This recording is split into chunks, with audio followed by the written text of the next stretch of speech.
This is how to install your Yakima HalfBack bike rack.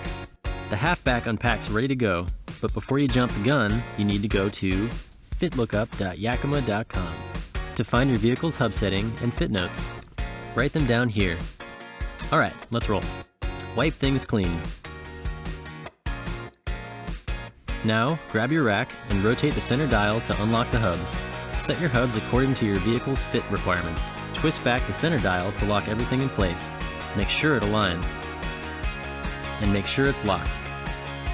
Absolutely sure. Okay, let's position the rack. Your lower frame's contact point is the big deal here. Generally, the strongest place to put it is towards the bottom edge of your trunk or hatch. Top contact point is determined by your vehicle shape, fit instructions, and location of the bottom contact. A good fit looks like this.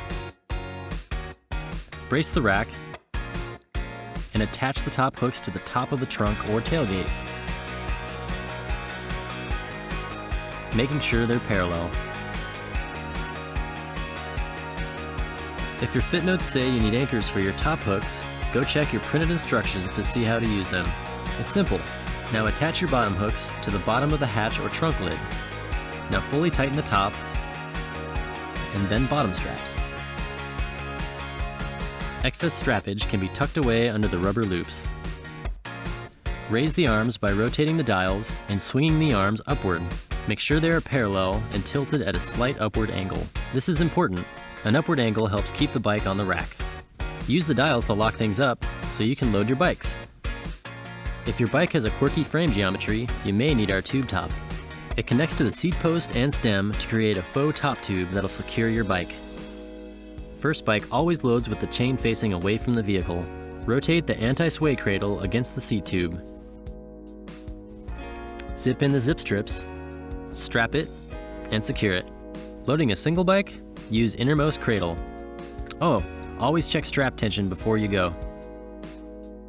The rack should stay and the car should sway. You're all done. Cheers! Unloading is easy. Undo everything and lift. Leaving the rack on for a while?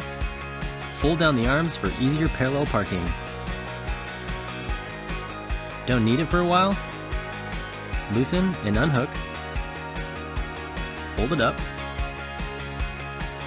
And tuck it away. That's it. Now remember, this was just a video overview. These are your instructions. Read them. They are your guide. If you don't have a printed copy, you can find a PDF on Yakima.com.